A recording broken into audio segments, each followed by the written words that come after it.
personnes sont, sont connectées pour pouvoir suivre cette conférence.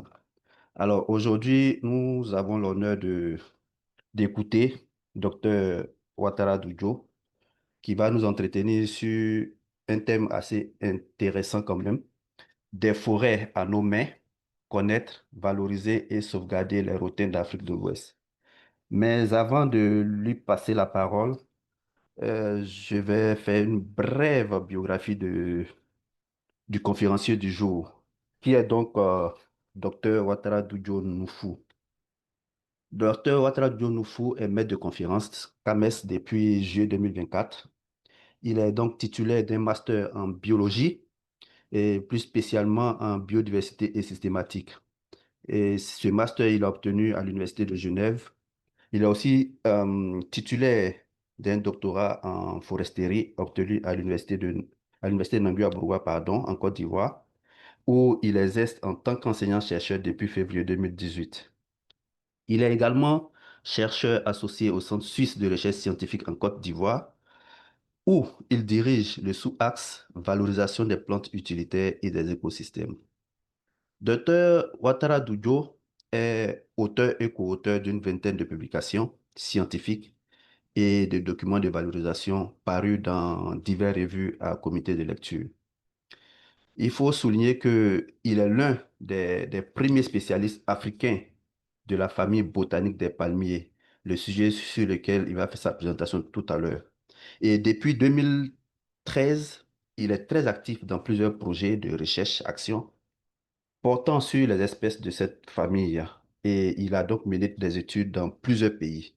Actuellement, il est le coordonnateur du projet Multipalm, un projet régional ouest-africain mis en œuvre au Bénin, en Côte d'Ivoire et au Ghana sur la conservation et la valorisation des palmiers. Il est membre du groupe des spécialistes des palmiers, de la commission de survie des espèces de l'UICN et aussi membre du comité technique de l'Institut national des administrateurs de Côte d'Ivoire, INADCI, dans le cadre de la mise en œuvre du plan vert de cette structure. Et pour couronner le tout, Dr Doudjo Ouattara est sous-directeur de la recherche chargée du développement et du suivi des pôles au ministère de l'Enseignement supérieur et de la recherche scientifique en Côte d'Ivoire, de Côte d'Ivoire Sud plutôt. Alors, si je veux m'étaler sur les compétences de Dr Ouattara, nous n'allons pas quitter ici, donc je vais lui laisser la parole pour pouvoir nous entretenir sur le sujet qui nous réunit aujourd'hui.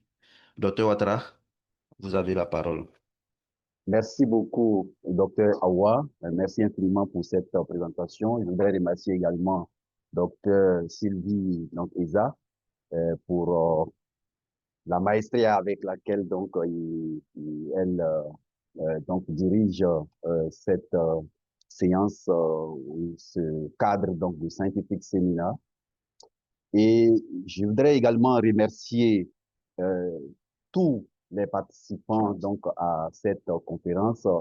Je voudrais insister sur le fait que les maîtres aussi sont là, sont connectés, ceux même qui m'ont montré les premiers mots donc du vocabulaire botanique et du vocabulaire donc de la palmologie.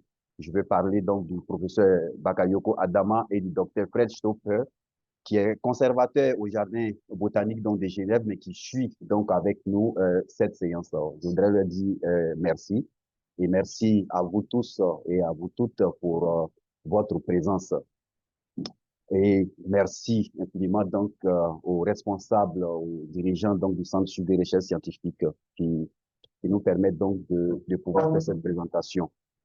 Alors, il faut dire que le sujet sur lequel nous allons passer ces quelques minutes ensemble est un sujet d'actualité parce que c'est un sujet qui concerne à la fois la forêt et on connaît le rôle donc de la forêt aujourd'hui pour notre monde. C'est à la fois un sujet également culturel, mais un sujet de développement durable.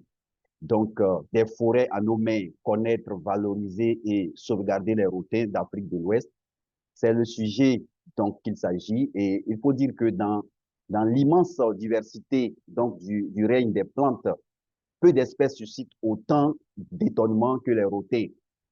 ces palmiers grimpants, véritables acrobates des forêts tropicales, ont su conquérir la canopée grâce à des tiges souples et flexibles, et donc pouvant dépasser les 200 mètres de long.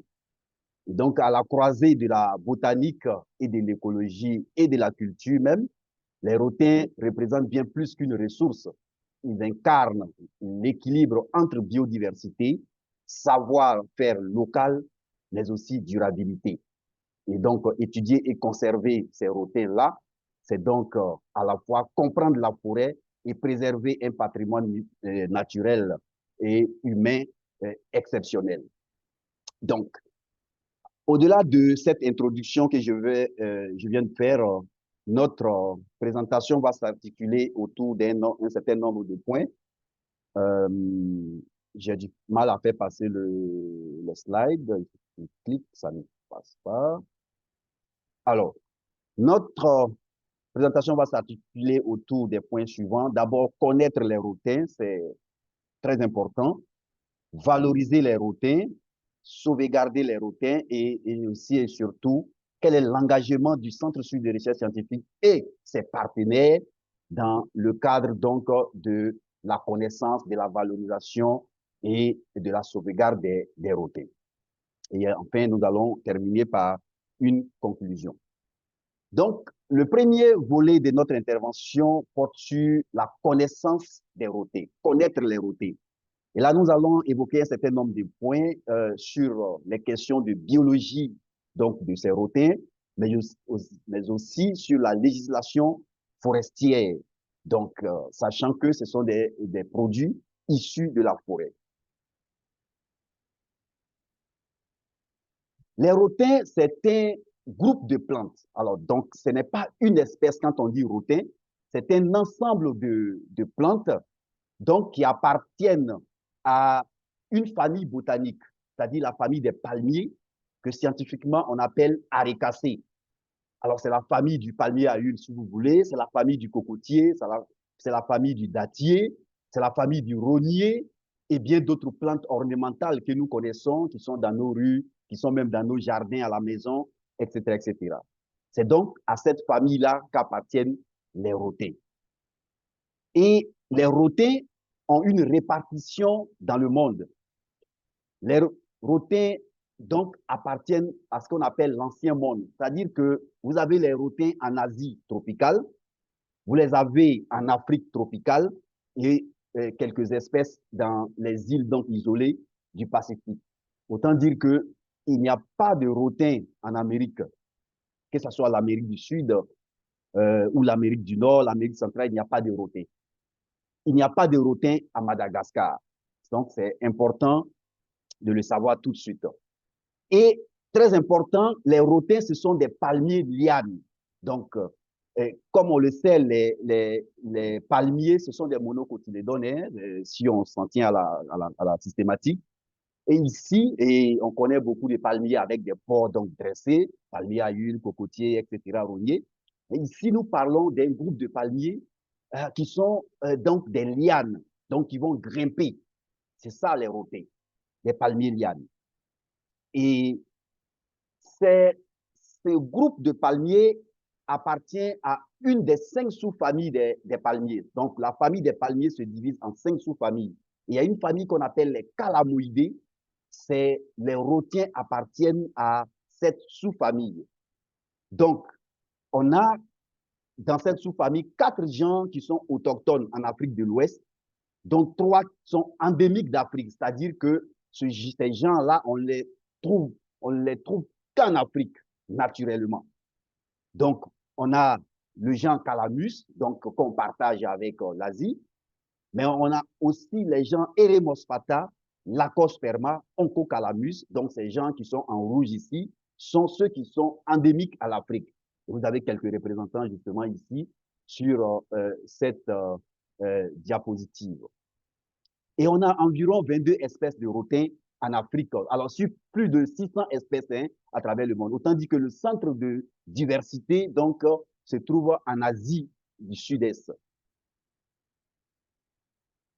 Les gens africains, donc, Calamus, on a une espèce. Donc, ce sont les espèces qui sont donc en vert ici, entre parenthèses. On a une espèce, Eremospata, 3 espèces, Lacosperma, 4 espèces, Onchocalamus, Onchocalamus, une espèce. Et ces palmiers lianes, on l'a dit, hein, ont plus de 50 mètres de long pour les recensements que nous avons eu à faire ici en Côte d'Ivoire, mais on l'a dit tantôt, c'est des palmiers qui peuvent aller jusqu'à 200 mètres de long. Ce sont des palmiers qui sont caractérisés, et ça c'est une caractéristique majeure de la sous-famille des calamoidés dont on a parlé tantôt, c'est les fruits de ces palmiers, donc des rotins, et de toutes les autres espèces de cette sous-famille sont recouverts d'écailles. Donc, c'est un élément extrêmement important dans la reconnaissance donc, de ces espèces. Ils sont munis, on l'a dit, hein, ce sont des espèces qui grimpent, donc ils sont munis donc, d'organes grimpants qu'on appelle les cires pour certaines espèces ou certains genres, et flagelles pour d'autres. Et ces flagelles aussi sont munis de crochets. C'est ce qui, justement, va permettre donc aux rotins de pouvoir grimper et d'aller chercher la lumière au niveau de la canopée des forêts. Ils sont également armés d'épines et d'un point de vue de la reproduction, ce sont des espèces qui sont soit monoïques, soit dioïques. C'est le cas, par exemple, de Calamus. Alors, dioïque, ça veut dire que vous avez des pieds mâles séparés des pieds femelles, un peu comme si on est chez le papayer, en fait. Alors, je prends un peu de temps pour expliquer ici la différence entre deux éléments clés, donc, qui permettent de reconnaître ces genres de rotins.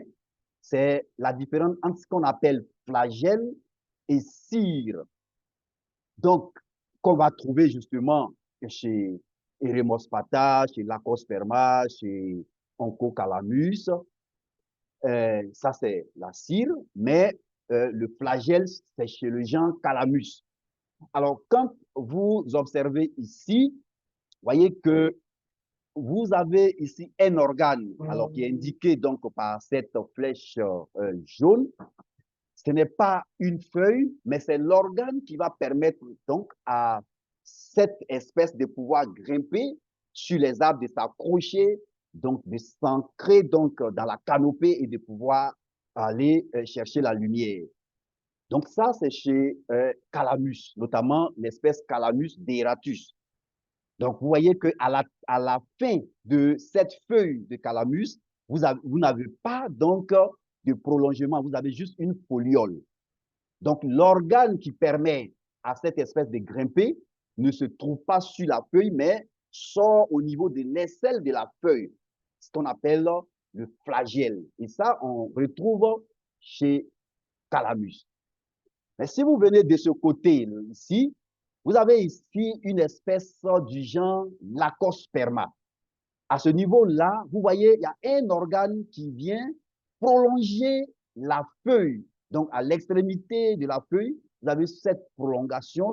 Donc, et cet organe-là, qui est muni donc de crochets, et vous avez le même organe ici, mais on a affaire à une autre espèce, même un autre genre, c'est le genre Eremospata, alors qu'ici, vous avez le genre Lacosperma. Et donc, cet organe grimpant chez ces deux genres s'appelle cire. Et c'est écrit comme c'est écrit ici, C-I-2-R-H-E. Donc, c'est une cire. Ce sont des éléments vraiment importants pour pouvoir reconnaître les rotins. Alors, vous avez la même structure, donc ici, chez le genre Onchocalamus. Donc, voyez que on a la cire chez Eremospata, Lacosperma, Onchocalamus, et on a le flagelle chez le genre Calamus. D'un point de vue croissance ou forme de croissance, les rotins peuvent être solitaires, donc comme ici, c'est-à-dire une seule tige, ou cespiteux, c'est-à-dire qu'il y a plusieurs tiges qui vont sortir d'une même souche et donc donner cette forme modulaire donc au rotin. Ça, c'est un élément également très important à connaître au niveau des rotins.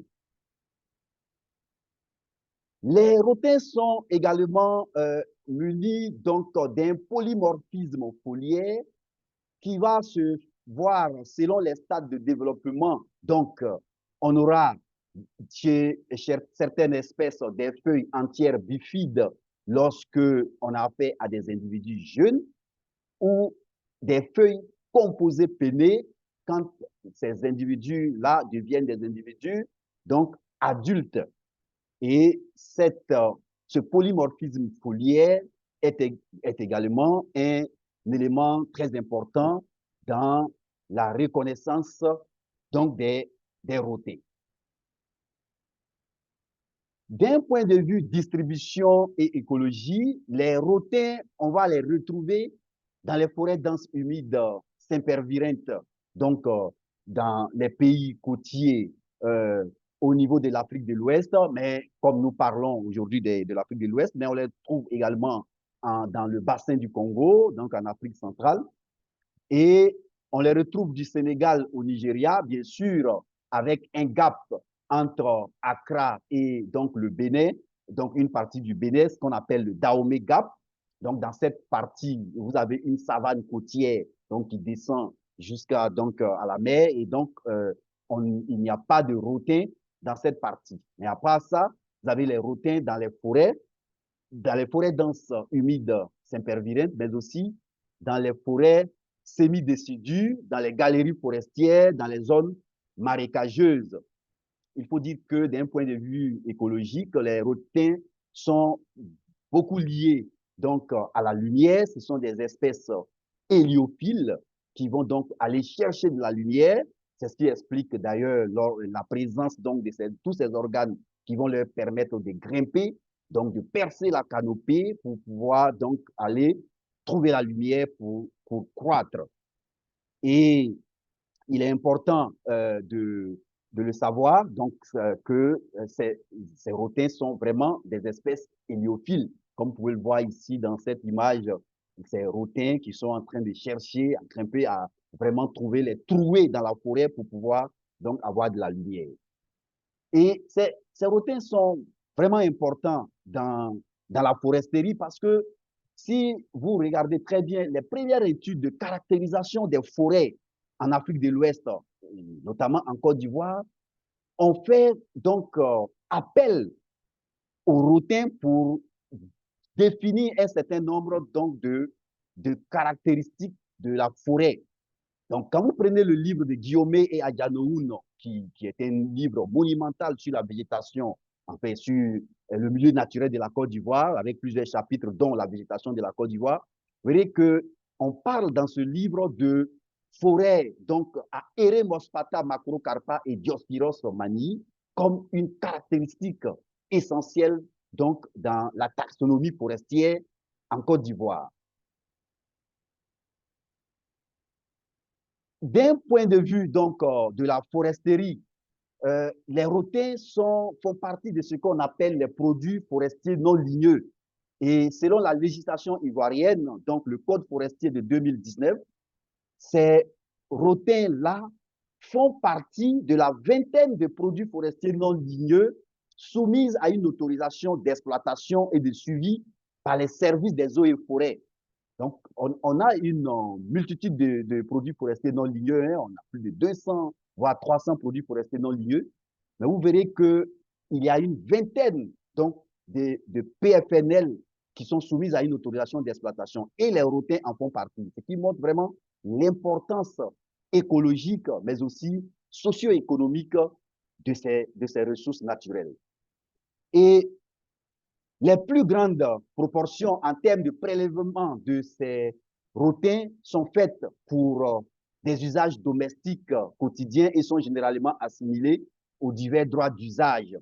Ce qui rend finalement la quantification donc des volumes prélevés difficile à faire parce que qui dit autorisation d'exploitation dit donc suivi et donc recensement des volumes.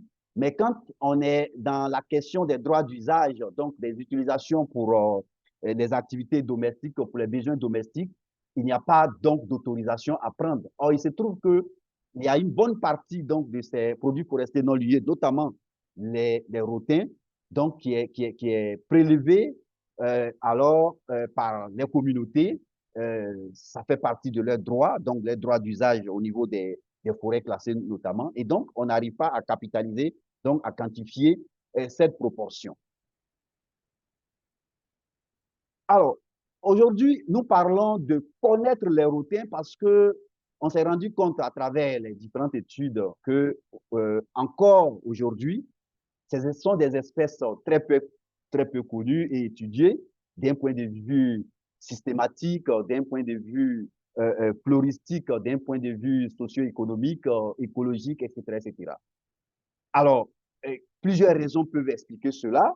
Déjà, récolter les rotins relève d'un défi très important. Ce sont des plantes qui sont munies, comme on l'a dit, d'épines, qui sont difficiles à collecter.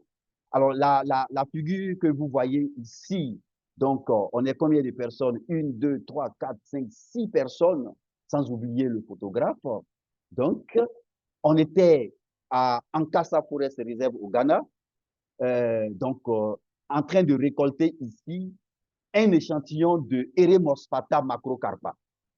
Alors, pour vous dire, cette personne, on a mis plus d'1 heure et demie pour pouvoir faire sortir donc ce rotin de la brousse et après mettre plus d'1 heure pour pouvoir collecter, sectionner, récolter selon les règles de l'art, donc de la palmologie, pour pouvoir avoir un échantillon donc propre qui répond aux règles donc de la systématique ou des herbiers.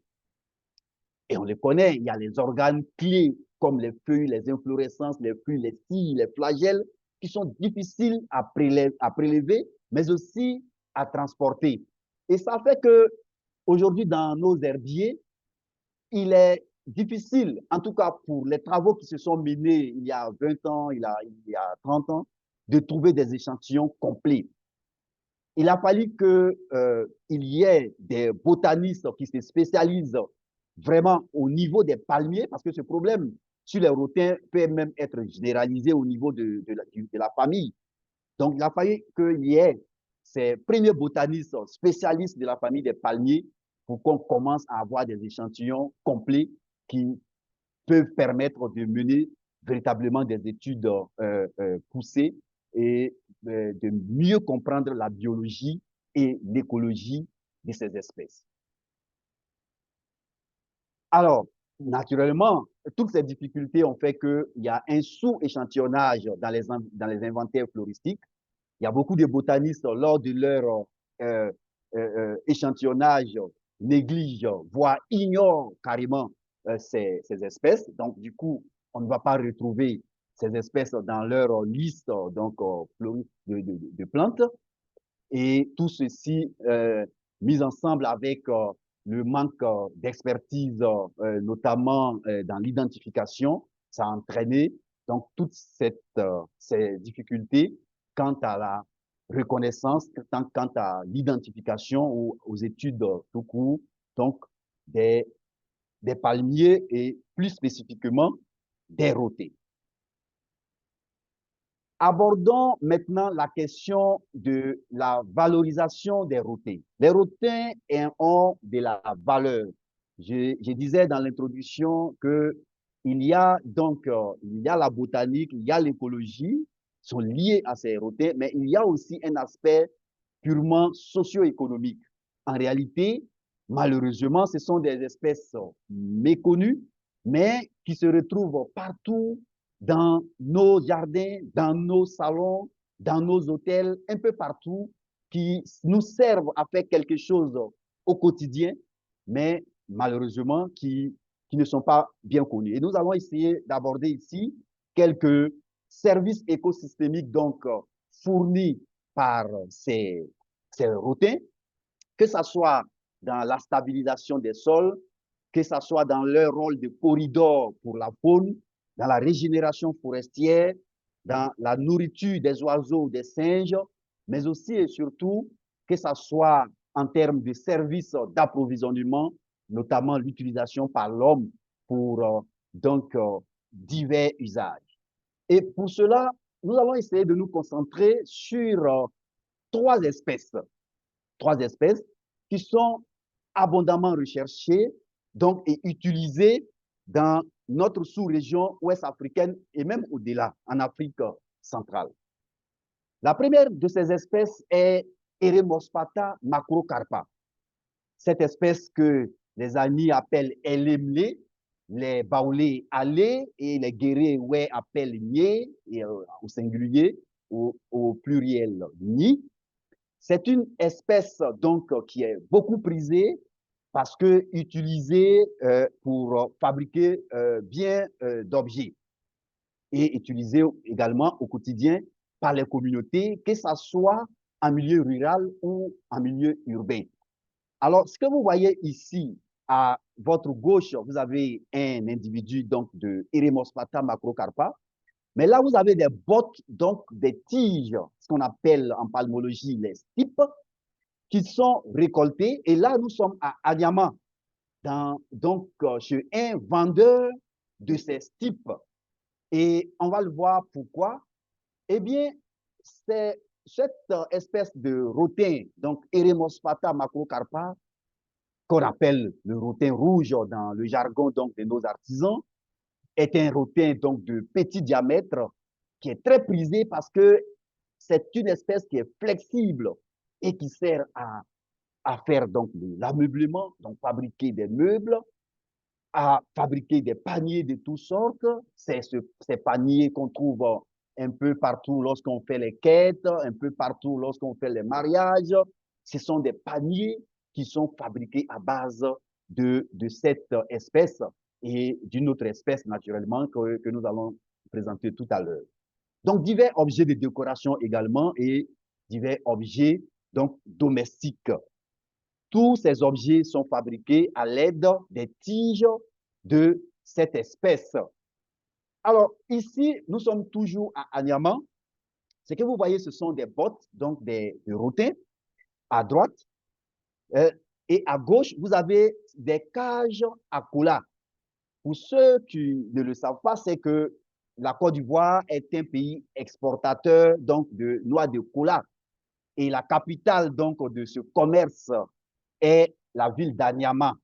Et là-bas, c'est avec les cages fabriquées avec les tiges donc de Eremospatha macrocarpa que les commerçants vont donc euh, utiliser pour y mettre les noix de cola, donc avec justement l'utilisation d'un autre produit pour rester non ligneux, la feuille que nous appelons en Côte d'Ivoire la feuille d'attiéké, ce sont des feuilles de la Marantacea tomatococcus danieli, et c'est à l'aide donc de ce package que les commerçants font cette exportation du rotin pardon, des noix de cola dans différents pays d'Afrique de l'Ouest, que ce soit au Nigeria, au Bénin, au Togo, au Niger, au Mali, au Burkina Faso, en Guinée, etc., etc.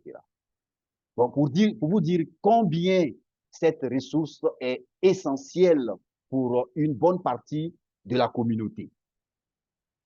Le deuxième, donc rotin, la deuxième espèce est Calamus deratus. C'est également un rotin à petit diamètre qui est vraiment épineux et les Ani l'appellent Eilemle et les Apollonzima l'appellent Néné ou Néné, les Baoulés Aïe, les Bété l'appellent Blékei, les Dida Guer au singulier, Ga au pluriel, et les Gaudiers l'appellent Gapapa, les Guéréouais l'appellent Touré au singulier, Toura au pluriel. C'est une espèce en réalité qui est utilisée pour faire fabriquer donc les paniers, les meubles également. Mais très souvent, c'est une espèce qui est utilisée en absence de Eremospatha macrocarpa et cela arrive de plus en plus Par exemple, vous voyez, les objets que nous avons ici ont été donc collectés à Yamoussoukro et les artisans de là-bas l'utilisent parce que, justement, ils ont des difficultés pour avoir Eremospata macrocarpa. Alors, parce que c'est utilisé en deuxième choix parce que les artisans estiment qu'il s'agit d'une espèce qui est fibreuse et qui est moins flexible par rapport à Eremospata, donc macrocarpa. La troisième espèce, c'est l'Acosperma secundiflorum. Ici, nous avons affaire à un rotin de gros diamètre et vous avez les appellations dans nos différentes langues ici, Aïka en Agni, Aïeka en Baoulé, Djoro en Guéréoué, Djoro Djolo en Koumen, Blé pardon, en Gaudier et Pakpe en Bété. Et c'est une espèce qui est utilisée pour faire l'armature des meubles. Donc, je disais tantôt que Eremospata macrocarpa est utilisé pour faire les meubles, c'est vrai, mais pour faire les tresses, en réalité, l'armature donc de ces meubles en rotin est réalisée avec donc l'Acosperma secundiflorum. Ça veut dire que quand vous avez un meuble à rotin, en réalité, vous avez un meuble qui est réalisé avec au moins deux espèces donc, de rotins. Donc, les armatures avec l'Acosperma secundiflorum et les tresses avec donc Eremospata macrocarpa. Et c'est utilisé également pour les paniers, pour les objets de décoration. Les rotins sont également utilisés dans l'alimentation. Le bourgeon terminal, bourgeon apical, qui est communément appelé asperge, donc de l'espèce Lacosperma secundiflorum, et dans une moindre mesure de Calamus deratus, donc ce méristème est consommé, notamment à l'ouest de la Côte d'Ivoire, mais surtout au Libéria. C'est d'importantes quantités donc, de cette espèce qui sont donc exploitées par les communautés parce que ça rentre dans la fabrication, donc dans la confection des mets, des sauces notamment. Et ces rotins sont également utilisés comme donc ingrédients dans la médecine traditionnelle. Et ça a été rapporté dans plusieurs études qui ont été menées donc en Afrique. D'un point de vue chaîne de valeur, il faut dire que il y a beaucoup d'acteurs, plusieurs acteurs sont dans la chaîne de valeur des rotins. Cela va donc des producteurs, donc de ceux qui ont la forêt, aux commerçants en passant par les collecteurs. Donc, vous voyez ce monsieur ici avec son vélo, il revient d'une forêt, mais la forêt n'est pas à lui. Donc, il négocie avec le propriétaire d'une forêt, ce qu'on appelle les producteurs en réalité, donc les propriétaires de forêt. Il récolte, donc il va donner donc de l'argent naturellement aux producteurs et ce collecteur va venir vendre à des grossistes. Par exemple, tous ces tas que vous voyez ici de rotins sont donc stockés et achetés et stockés par des grossistes. Et après, il y a des détaillants qui viennent les acheter ou les artisans viennent acheter directement. Et après, ces artisans donc fabriquent les objets qui sont souvent vendus directement par les artisans, mais parfois achetés par des commerçants ou commerçantes qui, eux aussi, elles aussi, vont revendre donc ces objets. Donc, vous voyez qu'il y a toute une chaîne de valeur, il y a tout un nombre d'acteurs donc qui sont liés à la commercialisation de ces rotins.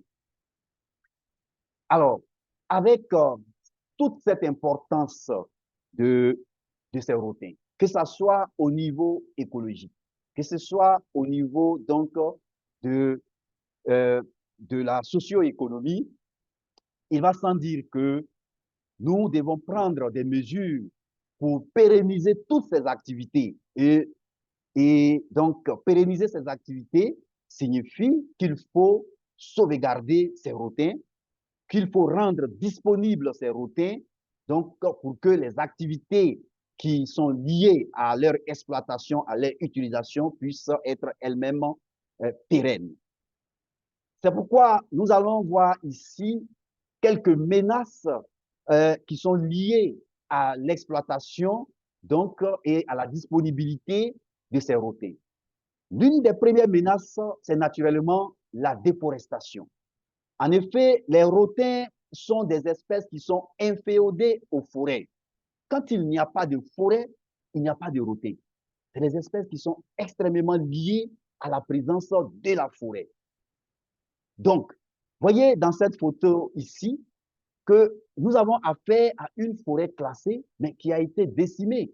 Alors, cette zone que vous voyez ici qui semble être une forêt, en réalité, quand vous les voyez avec cette image de drone, quand vous les voyez quelque part, c'est juste qu'il s'agit d'un sentier. En fait, c'est ici que les gens passent, donc le sentier passe là.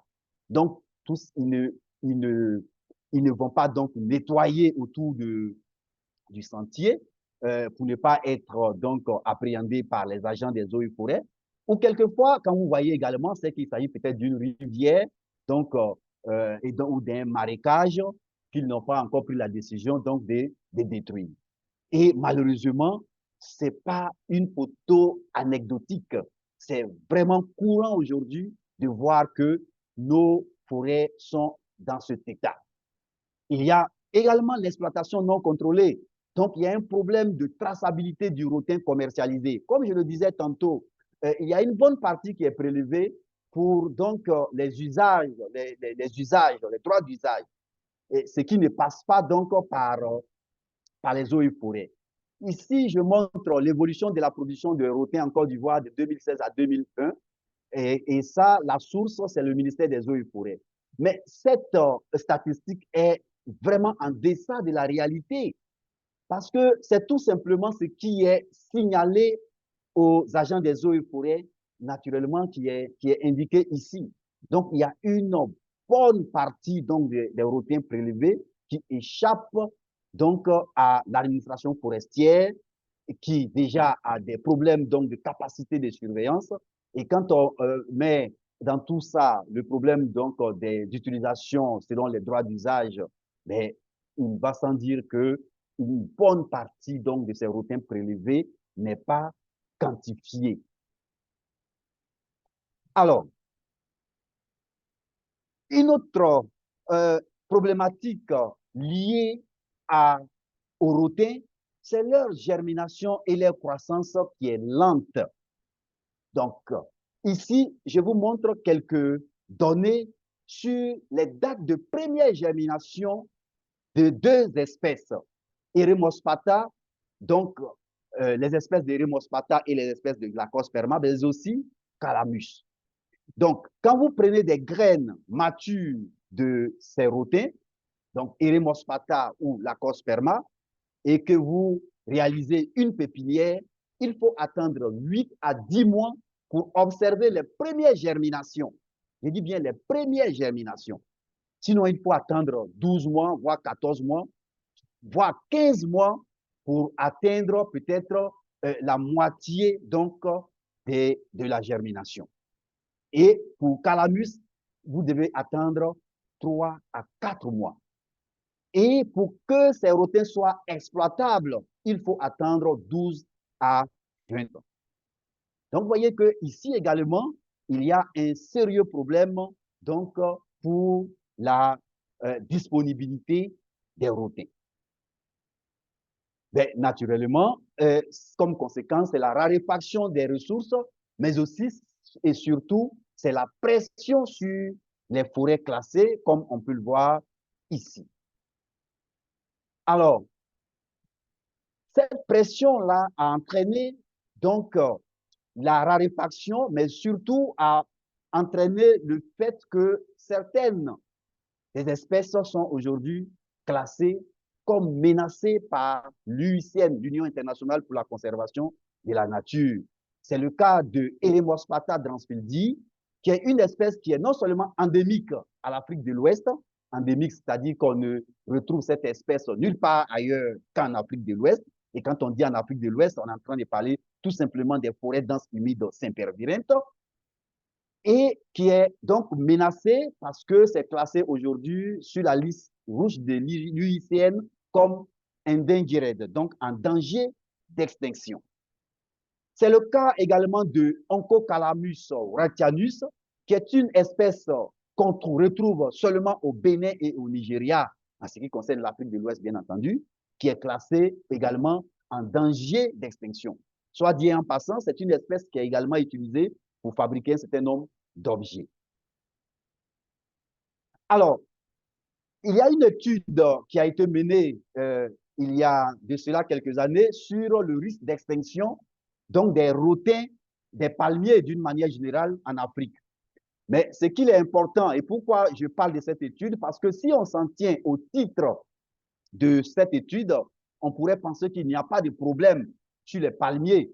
Mais c'est important parce que l'étude montre que moins de 10% donc, des palmiers sont dans la catégorie menacée. Et dans cette catégorie, on a deux espèces de rotins, comme on l'a dit tantôt, Eremospatha dransfildi, mais il y a aussi Eremospatha barendi, qui est une espèce donc, qui est en Afrique centrale, au Cameroun notamment.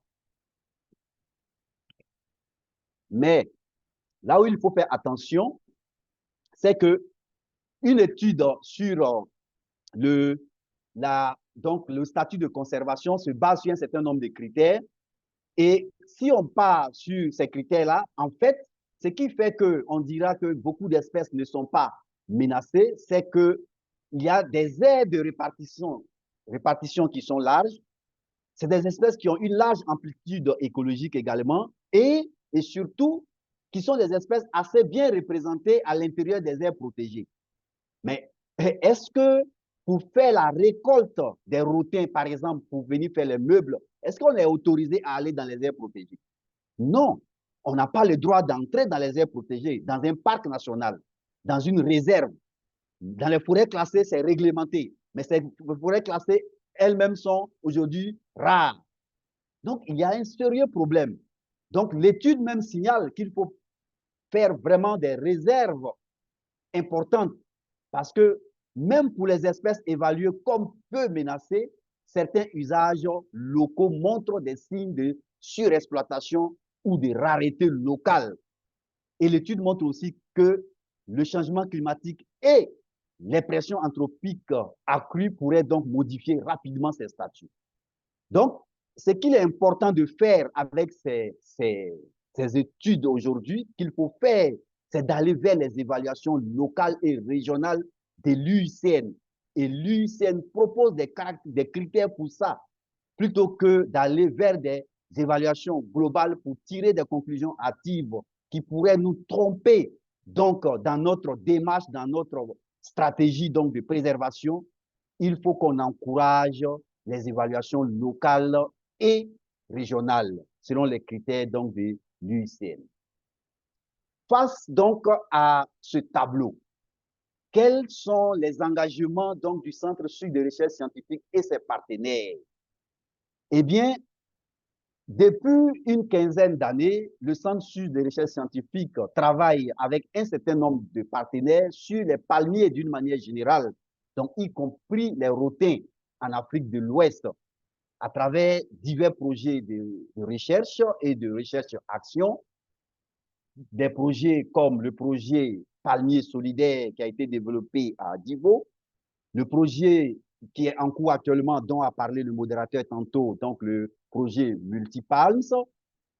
Les rotins donc constituent un axe stratégique dans la politique et dans donc les plans de recherche du Centre Sud de recherche scientifique. Et ce travail-là est mené avec un certain nombre de collaborations et de partenariats, notamment avec les universités, comme l'Université Nangui à Brougua. Aujourd'hui, nous avons un site de production de plants et de collections vivantes à l'Université Nangui à Brougua. Nous avons des palmiers qui ont été donc introduits, des rotins qui ont été introduits dans l'arboretum de l'Université donc Jean Lorillon Guédé. Nous avons dans leur collection vivante et leur arboretum. Nous travaillons avec les conservatoires et jardins botaniques de la ville de Genève. Je remercie encore une fois donc le docteur Fred Stoffer et le docteur Didier Roguet qui nous appuient donc d'un point de vue technique et financier. La fondation Audemars Piguet pour les arbres à Genève qui finance d'ailleurs le projet Multipalms.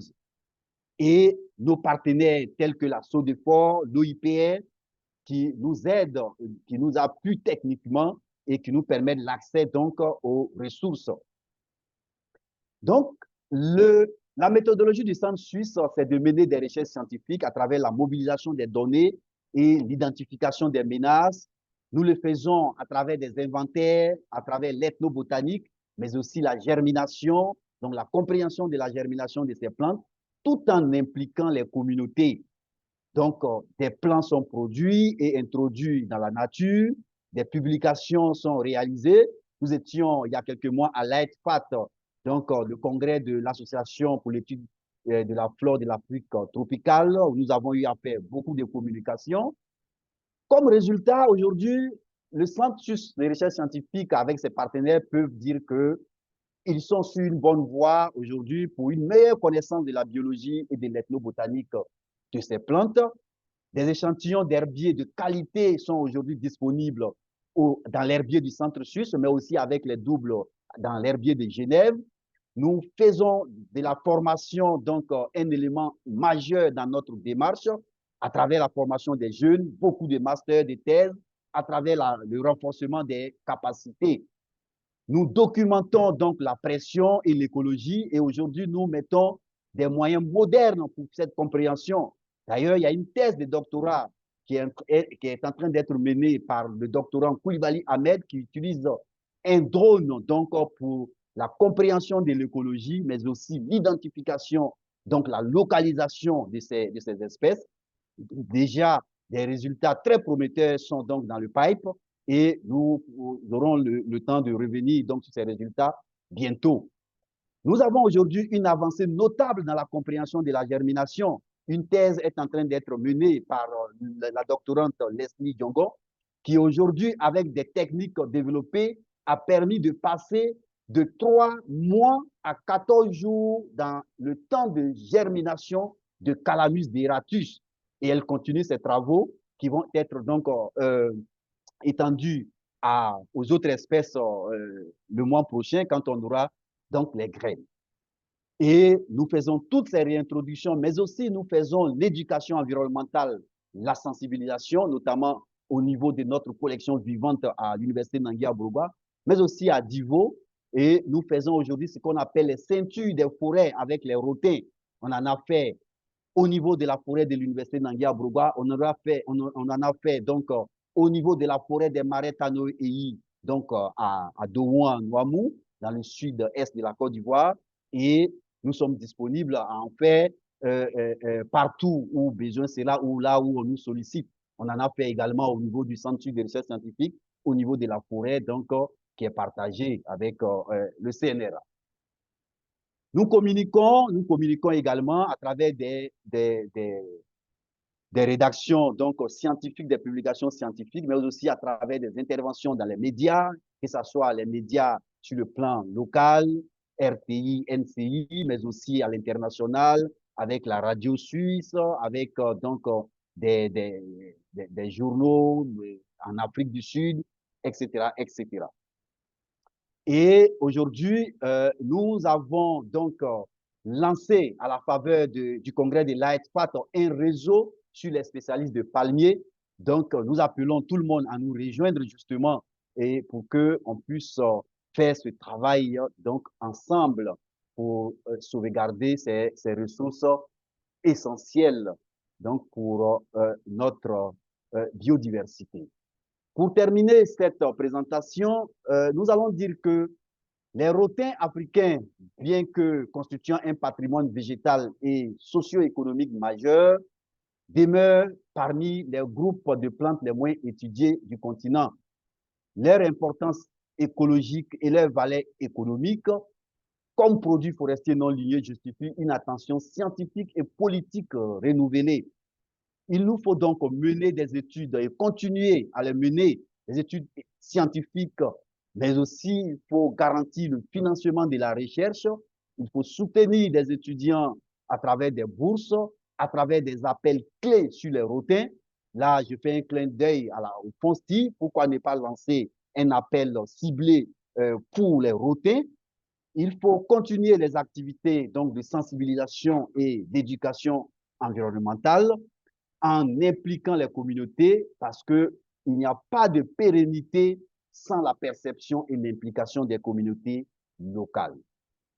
Nous avons en perspective l'élaboration de plans de gestion durable des routines intégrés aux politiques forestières nationales. Et là, là-dessus, il faut des discussions vraiment avec donc l'administration forestière, avec les ministères clés, eaux et forêts, environnement, pour que ces ressources naturelles soient prises en compte donc dans notre politique forestière.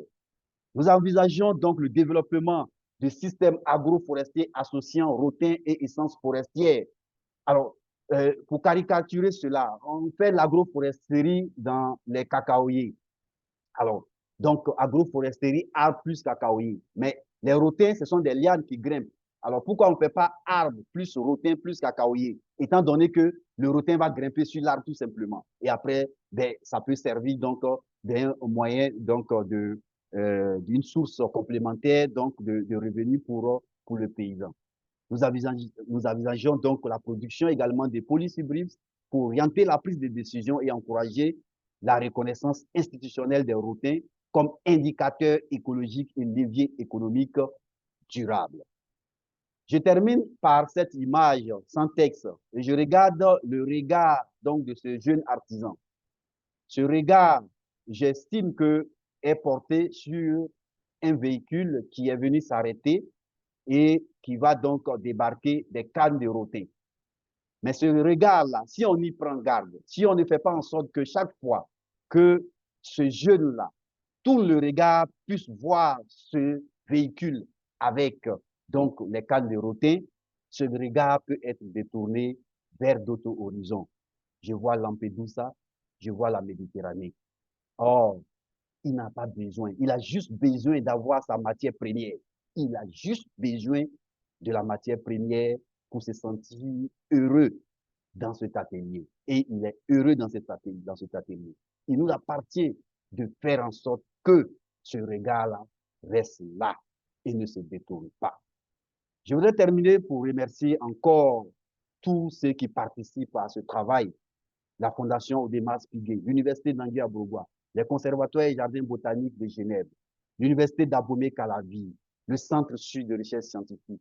Je voudrais vous remercier. Et avant de prendre les questions, commencez par ma question.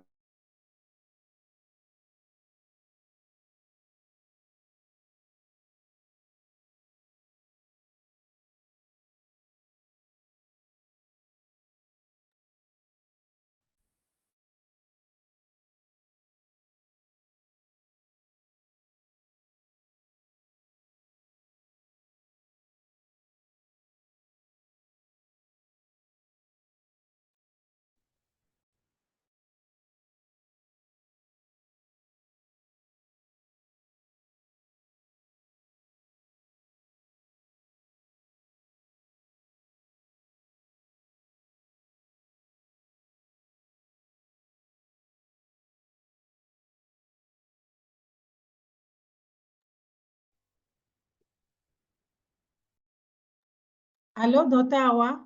Oui, allô, docteur Isa. Je Euh, n'entendais plus rien à la fin, là. on Je n'ai dirait pas notre fait. conférencier a eu un souci parce qu'il est déconnecté. Ah. Donnez-moi quelques minutes, je le rappelle.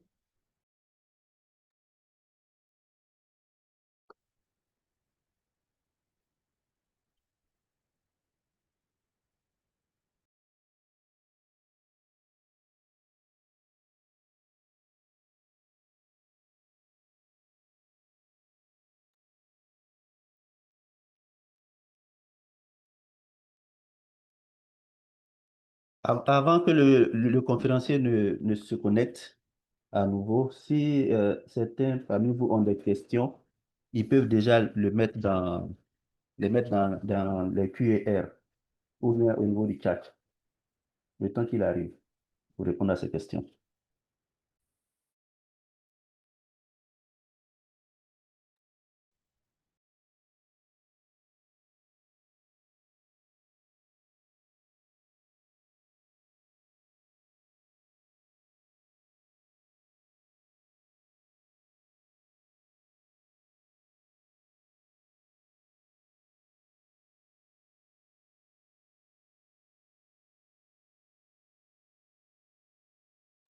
Allô, docteur Awa? Oui, Allô? oui, Oui, je viens de la voir, il a eu un souci, donc il dit qu'il va changer d'ordinateur. Mais je pense que comme il était carrément à la fin, oui, je tout ne à sais fait. pas si tu vas faire une petite synthèse et puis voilà, en attendant qu'il revienne, déjà les questions à chaud, on pourra les prendre. D'accord. Comme je l'ai mentionné tout à l'heure, tous ceux qui ont des questions, déjà, vous pouvez les écrire dans le chat. Mais avant, Dr. Eza a mis un lien dans le chat box pour les présences. C'est la liste de présences. Donc, tous ceux qui sont connectés sont invités à renseigner ce formulaire-là. Merci par avance. Alors, la synthèse que je voudrais faire, c'est que le conférencier nous a entretenu sur le thème des forêts, notamment sur la valorisation des requins en Afrique de l'Ouest. Alors, en premier lieu, il nous a donné la définition du requin comme étant un ensemble de plantes appartenant à la famille des palmiers. Et cet ensemble-là contient cinq sous-familles, dont les calmoudées, auxquelles appartient la famille des rotins. Alors, il faut dire que le, il a donné l'importance des rotins au niveau euh, de la sous-région et il nous a aussi indiqué que ces rotins étaient menacés par l'exploitation. Donc, il fallait vraiment que des actions soient menées pour pouvoir sauvegarder ces rotins-là. Donc, c'est dans ce sens-là que le Centre suisse de recherche scientifique entreprend des activités dans plusieurs localités afin de pouvoir, un tant soit peu, faire un reboisement afin qu'on puisse avoir la matière première pour les différents artisans. Donc, je pense que c'est un peu résumé ce que le conférencier a présenté. Donc, tous ceux qui ont des questions, nous les attendons dans le chat. Docteur Isa, est-ce qu'il est connecté? Tu le vois connecté? Non, pas encore. Je voudrais D'accord. souligner également, à la suite du docteur Awa, que vous avez également la possibilité de lever les mains. On va vous autoriser le micro pour que vous puissiez parler. Donc, ceux qui peuvent écrire déjà les questions dans la question-réponse. Le chat, c'est pour le formulaire. Dans vous aurez le formulaire pour renseigner un peu votre présence. Et puis, voilà, question-réponse, c'est la partie question-réponse. Merci. Donc, docteur Awa, il y a déjà une Oui, question et une puis il y a question, une main levée. une main Donc, je ne levée. sais pas par quoi vous allez commencer. OK. Laisse-moi prendre Docteur Béné. Je vais prendre la main levée puisque l'autre s'est déjà écrit. Docteur Béné, est-ce qu'il a la possibilité de parler? Laisse-moi lui donner la main.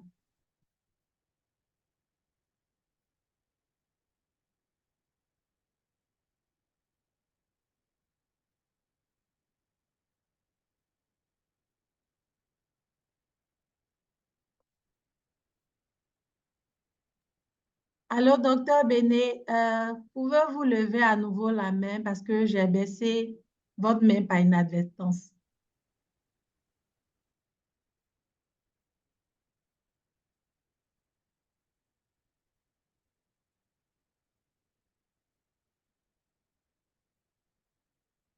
Donc, docteur Awa, en attendant que Oui.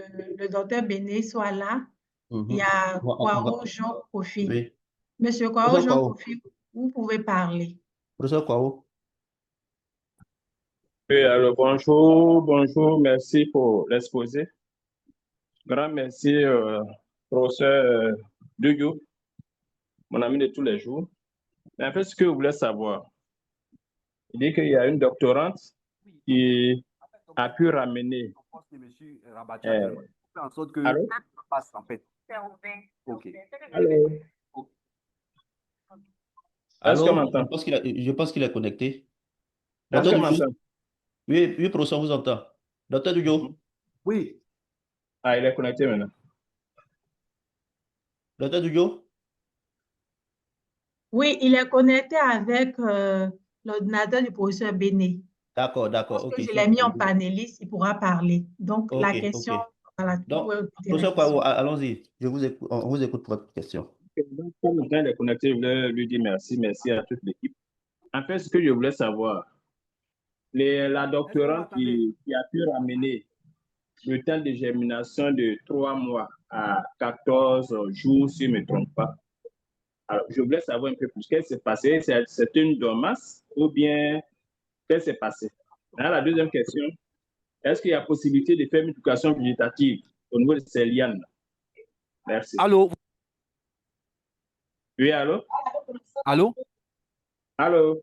Oui, allô? Oui, oui, vous m'entendez? Oui, on t'entend. Voilà, en fait, je me suis rabattu sur le poste de Béné. Mhm. Voilà, donc c'est maintenant que je suis connecté. Donc, vous dites que je n'ai pas compris la question. Est-ce qu'on peut reprendre la question? D'accord, il n'y a pas de problème. Je reprends la question pour toi. Il disait que la Oui, doctorante qui a travaillé sur les lianes, qui a oui, ramené en fait, le temps de germination de 3 mois à 14 jours, oui. est-ce que ça ne serait pas une dormance ou bien comment est-ce que vous expliquez ça? Oui, en fait, il y a eu, en fait, avant ça, il y a eu beaucoup d'études, hein. Il y a eu les études de Laurent et tout ça. Effectivement, c'est une dormance qui a été une dormance tégumentaire qui a été donc incriminée. Mais il y avait eu aussi également des propositions de mener justement d'autres études. Malheureusement, en fait, ces perspectives-là ne sont pas allées au bout. Je pense que après, il n'y a pas eu d'études. Et donc, nous, on a commencé à travailler justement sur ces routins-là. On n'a pas voulu partir avec le volet hormonal tout de suite parce que nous, notre objectif, c'est de faire en sorte que après, quand on fait nos fiches techniques, qu'on puisse les utiliser tranquillement et à moindre coût au niveau du monde paysan. Donc, on voulait trouver vraiment des techniques qui ne demandent pas qu'on aille prendre des hormones, qu'on rentre au laboratoire, mais vraiment jouer sur un certain nombre de paramètres pour avoir cette germination rapidement. Et c'est sur ça qu'on a joué. Mais naturellement, c'est un problème de dormance. D'accord. Merci beaucoup, docteur. La deuxième question est de savoir, est-ce qu'il y a possibilité de faire une multiplication végétative avec ces lianes? Oui, effectivement, mais nous faisons également la multiplication végétative. Mais déjà, faire la multiplication végétative, ça veut dire qu'il faut trouver justement les implants. Ce qui n'est pas du tout aisé justement pour ces espèces. Et l'autre chose, c'est que, voyez, ce sont des plantes qui font une reproduction, on appelle ça apacenthique, c'est-à-dire que juste après la reproduction, la tige meurt. Donc, ça fait que c'est des plantes qui font beaucoup, beaucoup, beaucoup de graines. Donc, vous pouvez avoir des milliers de graines sur une seule inflorescence.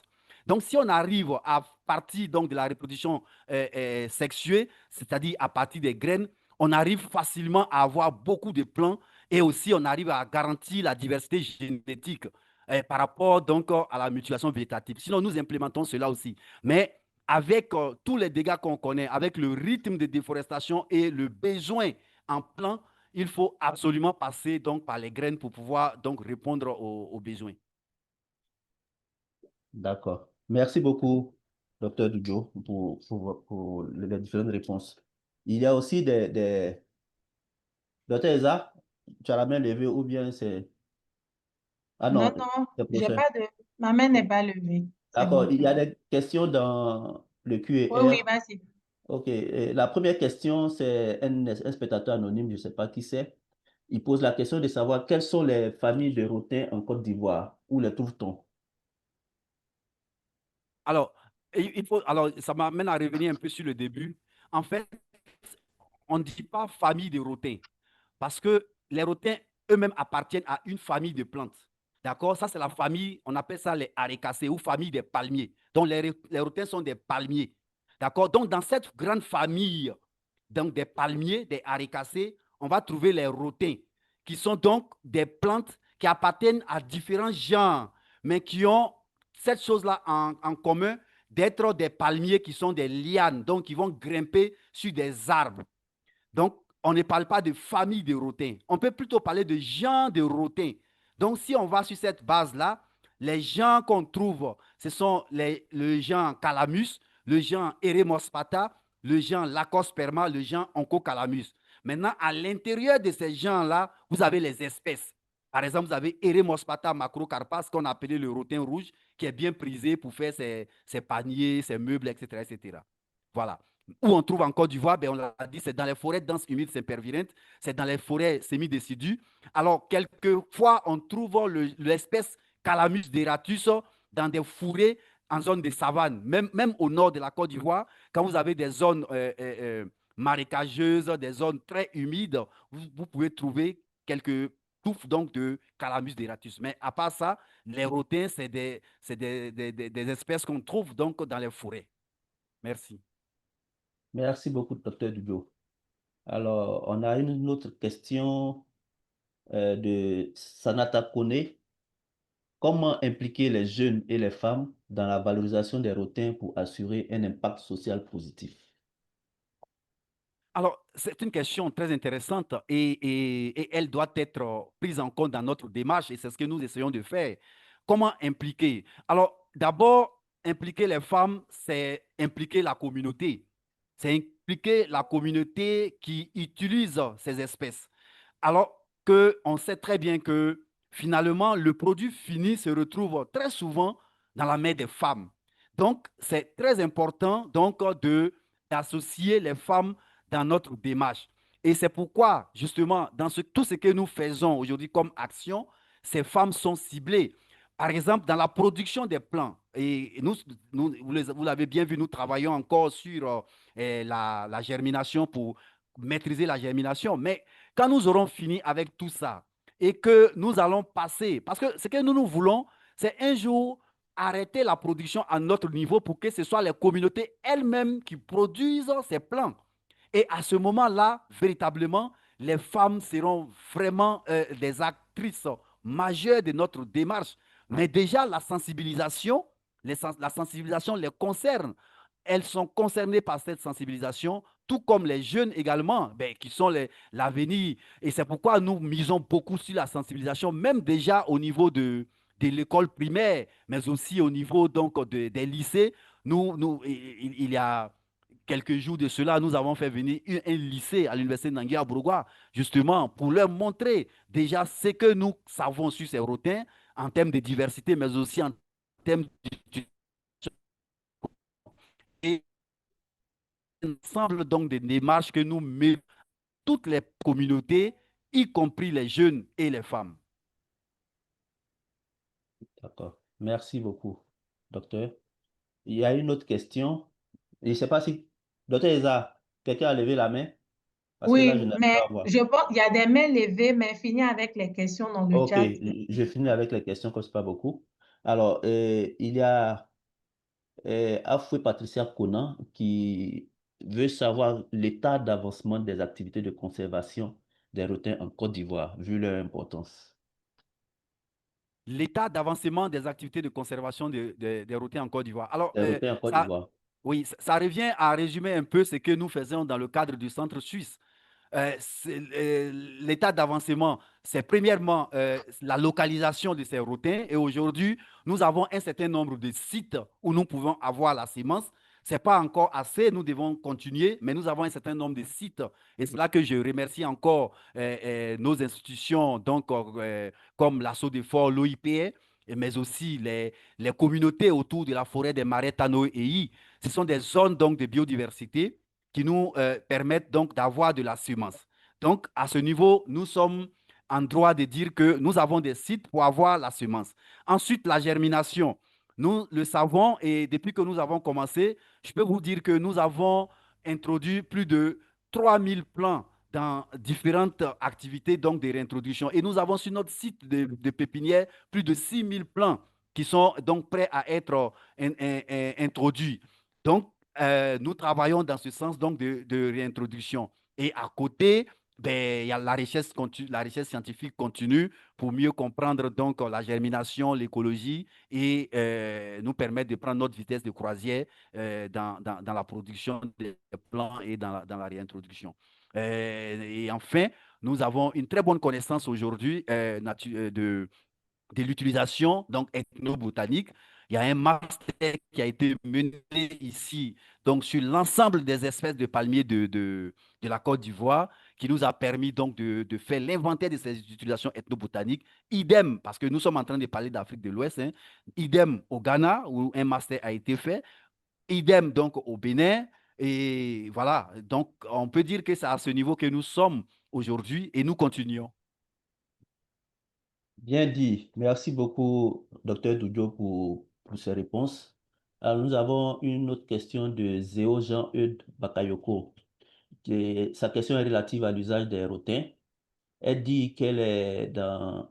Pardon, c'est un homme, pardon. Il dit qu'il est dans la région du Tokbi et il est fréquent de voir les parents de cette région utiliser une sorte de liane pour monter sur les palmiers ou à la recherche de régime.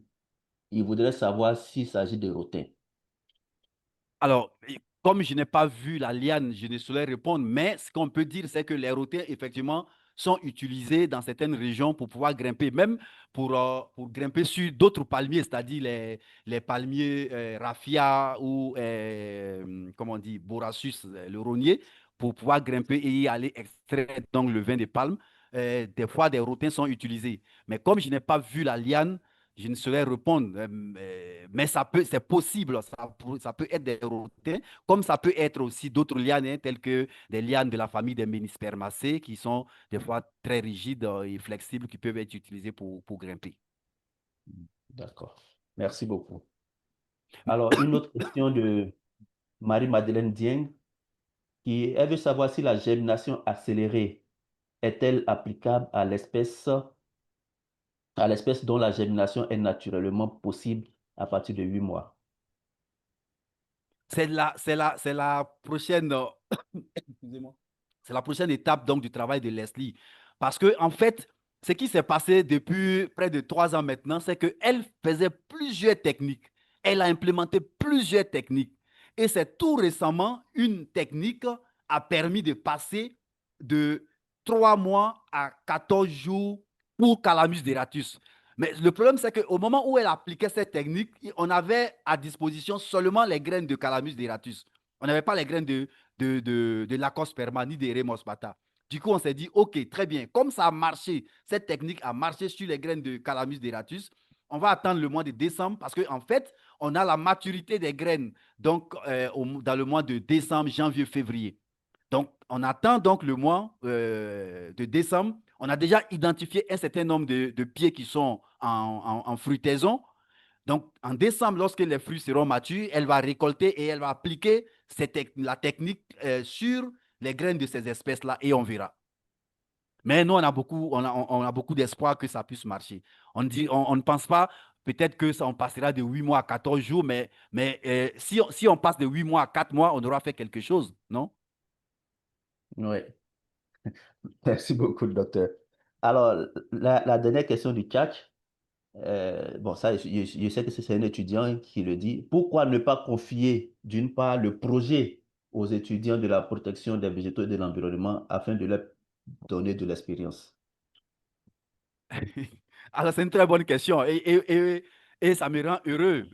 Juste dit que je suis au bureau. Donc, tous les étudiants qui veulent participer donc, à ce noble projet, ils sont les bienvenus.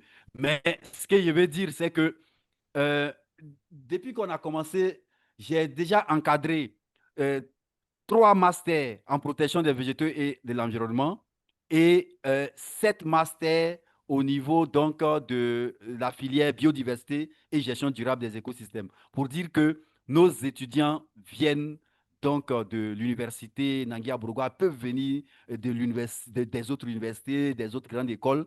Nous, l'un de nos objectifs majeurs, on l'a dit dans la présentation, c'est la formation des ressources humaines, c'est le renforcement des capacités, c'est la formation des jeunes.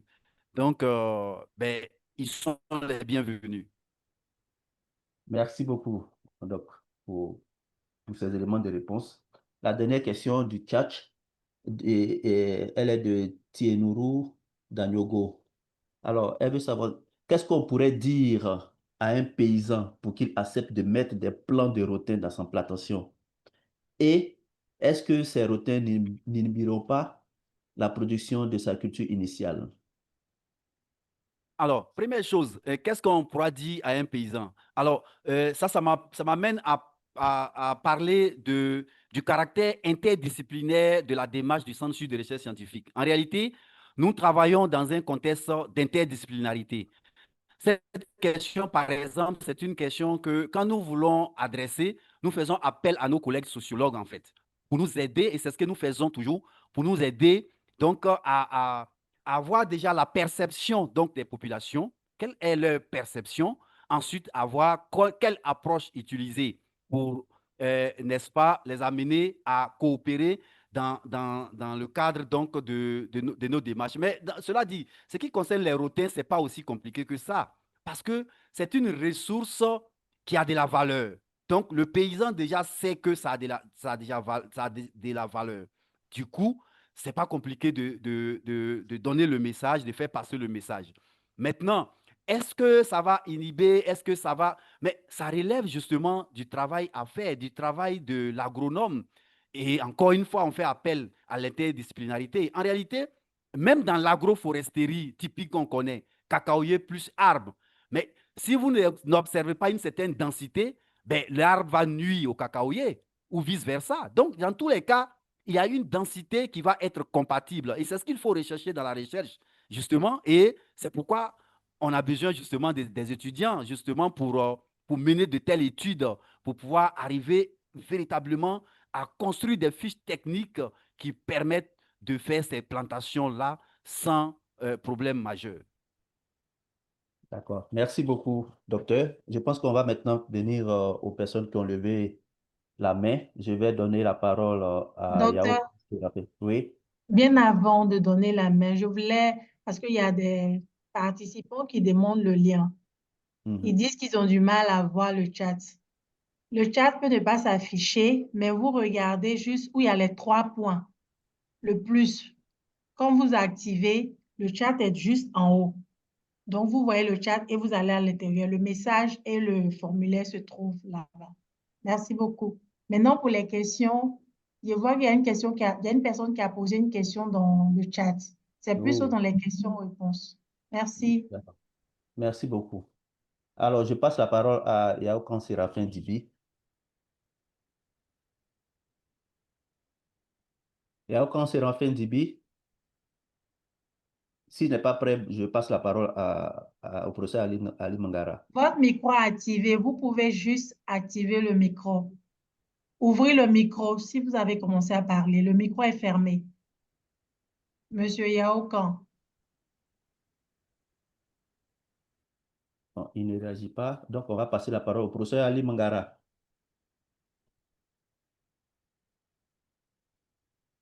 Professeur Ali Mangara.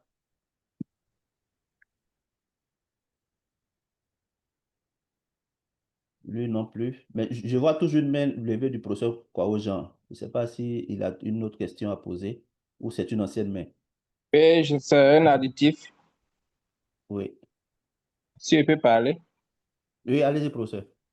Et en fait, il y a une dame qui a posé la question pour savoir si ce que nos parents prennent pour grimper, c'était des lianes. Je voulais confirmer que ce sont des lianes parce que ce sont des pratiques paysannes. Souvent, la même méthode que les agents de CIE font pour grimper sur les poteaux ici pour remplacer les ampoules. C'est la même méthode, mais avec des lianes. Et ils prennent ça peut-être souvent pour aller extraire le vin de palme, soit pour aller couper la graine, ou que au niveau de la graine, il y a la graine sauvage, puis il y a la graine entretenue par Sénéra, qu'on appelle palmicie. Mais pour la graine sauvage, le stipe devient très long. Donc, il faut ce genre de lianes-là pour pouvoir arriver au sommet, pour pouvoir cueillir le régime. C'était un Oui. additif. Il n'y Merci. a pas de problème, professeur. En fait, la question, c'était que est-ce que ces lianes-là étaient des rotins? Donc, ouais, comme Ah, le professeur Dugas a dit qu'il n'avait pas vu ces lianes, donc il ne pouvait oui, c'était des pas routines. Ce confirmer. sont des routines. D'accord, ok. Merci. Professeur Ali Mangara, c'est bon maintenant? Professeur Yaokan Séraphin Dibi. Je vais activer leur micro parce que j'ai l'impression Ah, que... allô, vous Ok, m'entendez c'est bon. maintenant? Oui, voilà, on vous attend, professeur Ali. Ok, Oui, allez-y. d'accord. Merci. Merci beaucoup de la présentation. Je pense qu'à travers cette présentation, ça nous a permis d'apprendre beaucoup un peu ces palmiers-là, les palmiers rotins. Maintenant, ma préoccupation se portait un peu sur, enfin, la jeune dame qui est passée tout à l'heure, elle en a parlé, c'est-à-dire qu'il y a une réussite au niveau de la germination des graines. Maintenant, le site sur lequel il faut introduire ces graines, parce que le docteur Dujo qui avait parlé des plantations, il fallait associer en agroforesterie. Il faut dire que ces palmiers-là, naturellement, leur morphologie, avec beaucoup d'épines, bon, non, c'est dire normalement que ça allait être dissuasif de ceux qui allaient récolter. Mais les images qu'on a vues, on a vu vraiment que les gens se portaient beaucoup sur cette espèce. Que ça ne les décourageait pas. Maintenant, quand tu as envoyé ces plants-là dans un champ de cacaoyers, par exemple, est-ce que vous pensez que, enfin, j'étais un peu sceptique de l'acceptation des propriétaires des champs. Et puis eux, qu'est-ce qu'ils vont en tirer comme, est-ce que ça leur revient ou bien qu'est-ce que, bon, effectivement, c'est ça, qu'est-ce qu'ils vont en tirer comme bénéfice de cette association-là?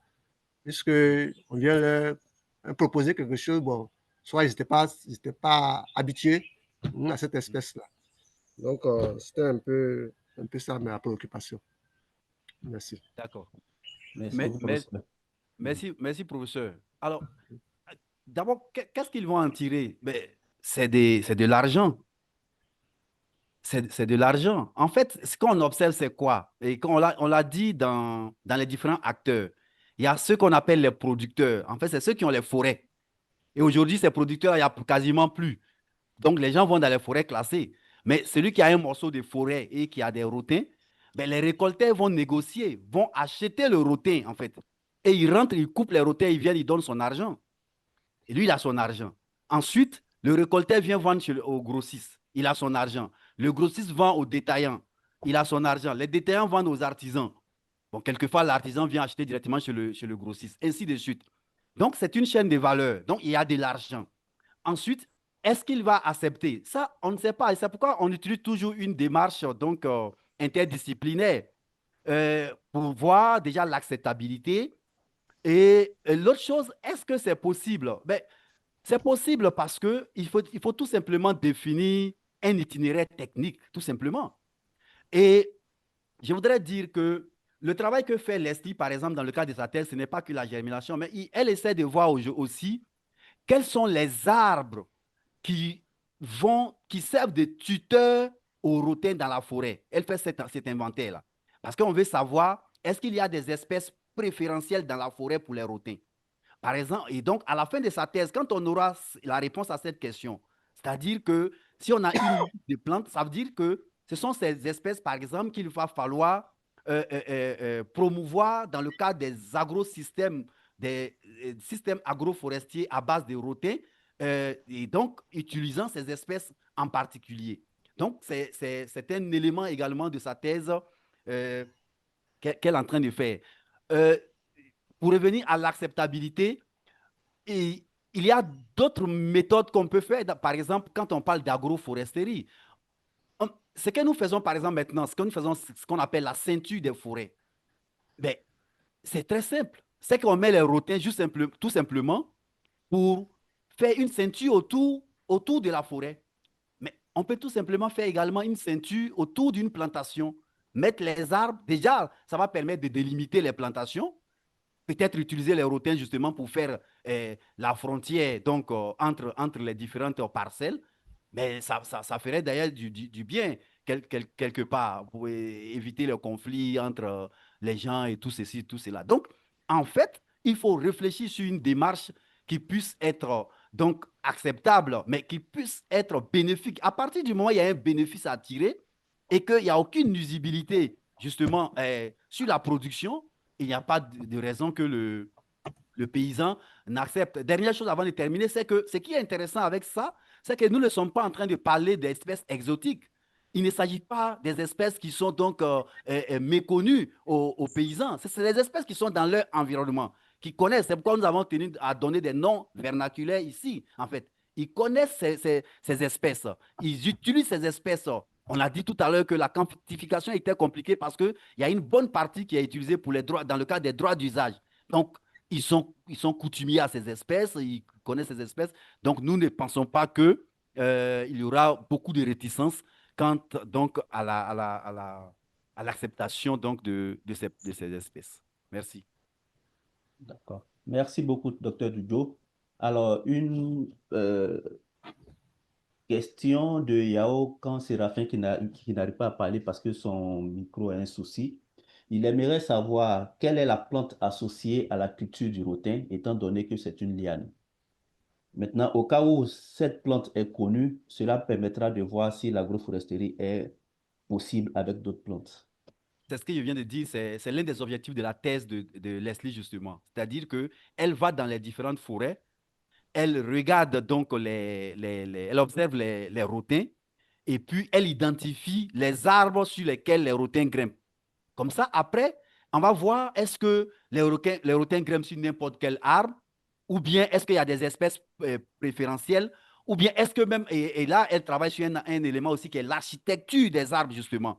Est-ce qu'il y a, il y a un lien avec l'architecture des arbres, en fait? Donc, tous ces éléments-là vont nous permettre vraiment de faire un choix des espèces qui peuvent être proposées dans le cadre de l'agroforesterie impliquant les rotins.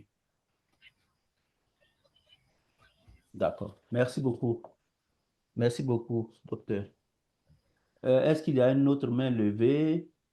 Non, bon. Il y a la main du professeur Ali Mangara qui est encore levée. On ne sait pas s'il a... Professeur Ali, est-ce que vous avez une autre question? Ah, non, non, non, non, non. C'est une ancienne main. Non, c'est Mais il y a D'accord. il y a la main de M. Yao Kan Séraphin. Il a écrit dans le chat. Ah, ok. Et il y a C'est également question. une question dans le chat Mhm. oui, docteur. de professeur Béné. Du professeur Béné. Dans le Oui, chat. dans le chat. Lui, Ok. il n'a pas écrit dans question-réponse, c'est dans le chat. Ok. Et la question dit quoi? D'accord? Il demandait, est-ce que les producteurs savent, par exemple, qu'il faut préserver les jeunes pieds lorsqu'ils vont récolter, vu le statut du rotin? Mais justement, ça, c'est une très belle question. Et j'avoue que la réponse est non, en fait. Parce que nous avons fait une petite expérience avec un certain nombre de récolteurs. En fait, c'est plutôt les récolteurs. Parce que les producteurs, eux, c'est des gens qui ont la ressource, en fait. C'est les récolteurs. Malheureusement, ces récolteurs-là, très souvent, ne sont pas originaires de ces régions, en fait. En fait, si vous faites une sorte de taxonomie avec eux, des fois, ils n'arrivent même pas à faire trop de différence, mais surtout, ils n'arrivent pas à reconnaître les choses, les rotins quand c'est à l'état juvénile. Donc ça, c'est un problème majeur également qu'il faut prendre en compte dans notre démarche. Parce que très souvent, c'est des gens qui viennent d'autres régions d'Afrique de l'Ouest, qui ne sont pas donc originaires de ces régions-là, donc qui ne connaissent pas très bien la ressource en réalité. En fait, ils connaissent juste ce qu'ils vont récolter, en fait. Donc ça, c'est vraiment une très bonne question qui doit orienter également nos démarches. Merci beaucoup, docteur. Et il nous reste 2 minutes. Alors, nous allons prendre la dernière question, celle de Thomas Dakin Kwaku. Celle de Thomas Dakin Kwaku. Dans une logique de système agroforestier, l'utilisation du rotin pourrait être d'intérêt. Quelles sont les zones les plus favorables au développement du rotin en Côte d'Ivoire? Alors, les zones les plus favorables, on va dire, ben, c'est les zones où on trouve les rotins naturellement, c'est-à-dire les zones forestières. Mais après, il faut toujours, parce qu'on connaît aujourd'hui avec le changement climatique et tout, après, il faut faire des essais.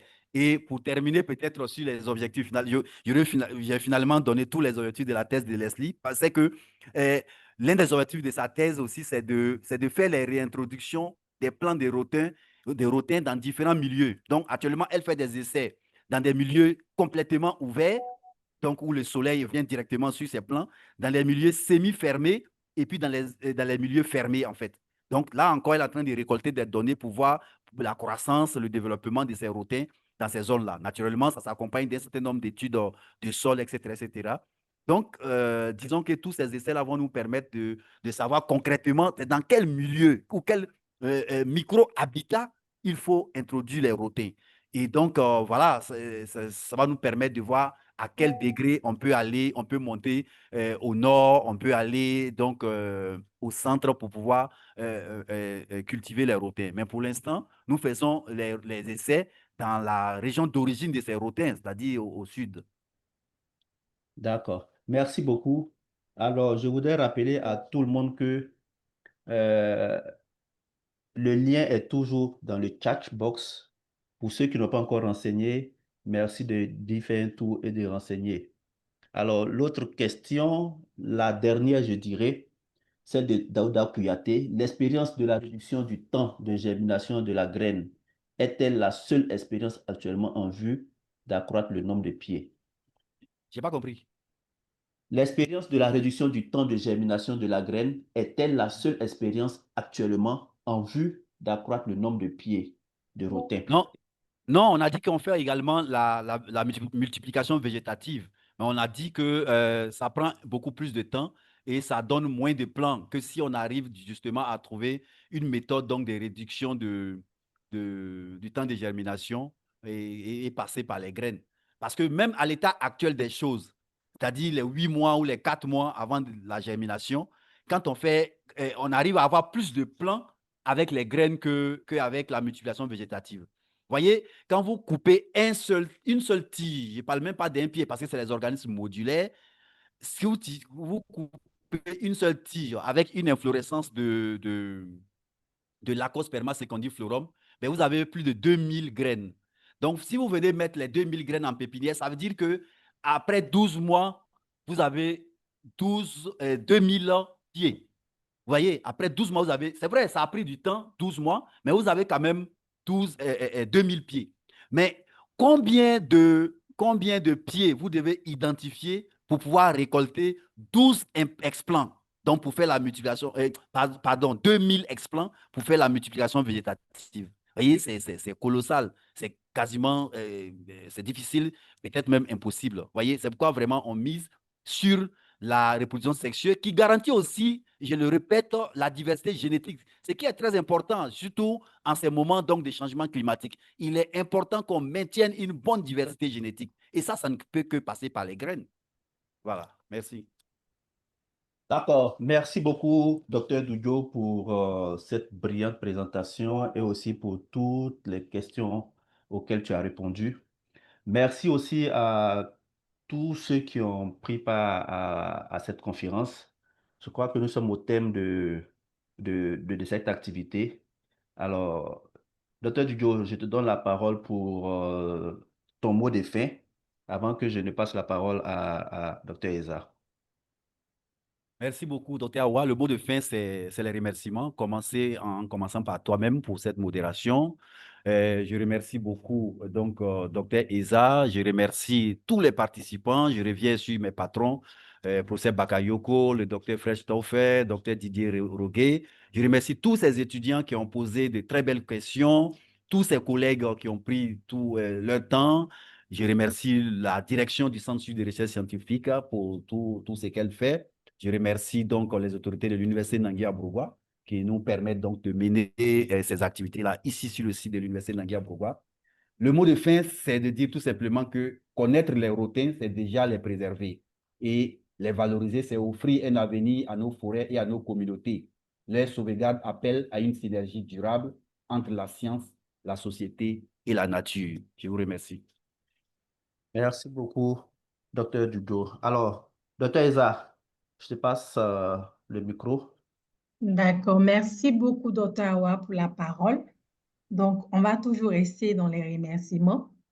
Donc, nous tenons d'abord à remercier Dr. Dujo pour sa brillante présentation et enrichissante. Voilà, présentation. Moi, j'ai retenu que Agnaman est la capitale où on fabrique les pages à base de rotin. En tout cas, on a été beaucoup édifiés. Merci également à tous les participants qui se sont donné du temps pour se connecter à notre plateforme. Et cette plateforme est ouverte à tout le monde. Donc, vous êtes encore invités pour l'année prochaine. Il faut dire que cette plateforme est disponible pour les chercheurs aguerris. Donc, la porte est ouverte. Vous pouvez nous envoyer une invitation pour pouvoir également présenter vos résultats ou vos recherches si vous voulez communiquer, parce que ici, l'audition est large. Merci également au modérateur pour sa modération brillante. Merci à tous les organisateurs qui voir le service informatique, la communication, tous ceux qui ont participé de près ou de loin à l'organisation de cette plateforme. On peut dire que ça a été un succès. Donc, dans TAM, on avait dit que à la suite de cette session, nous allons vous envoyer un formulaire, voilà, pour une petite évaluation. On a vu que lors des discussions, les gens étaient beaucoup intéressés, mais il fallait qu'on arrête. Et on va voir juste si vous avez compris quelque chose. Et puis, à la suite de cela, vous aurez un certificat. Donc, écrivez bien vos adresses mail. C'est par adresse mail qu'on va communiquer pour qu'on puisse vous envoyer le formulaire. Et également, nous allons vous partager le support sur le docteur Doudjo est d'accord après, après l'évaluation, le support et puis également l'enregistrement. Donc, nous sommes ouverts, c'est le centre suisse, c'est un centre de recherche. On est ouvert et il y a toutes les disciplines possibles. Donc, on est prêt aussi à accueillir des praticiens qui veulent nous parler de ce qu'ils savent faire. Donc, cette plateforme est ouverte. Merci à tout le monde et on va se dire à l'année prochaine. Merci beaucoup. Merci. Merci beaucoup. Au revoir. Bye bye. Bye. Bye Merci, Dr. bye. Joe. Merci, Awa. Tu es sur le campus? Non, non, je suis au centre. Ah, ok, d'accord. Donc, on s'appelle après. Allez, merci.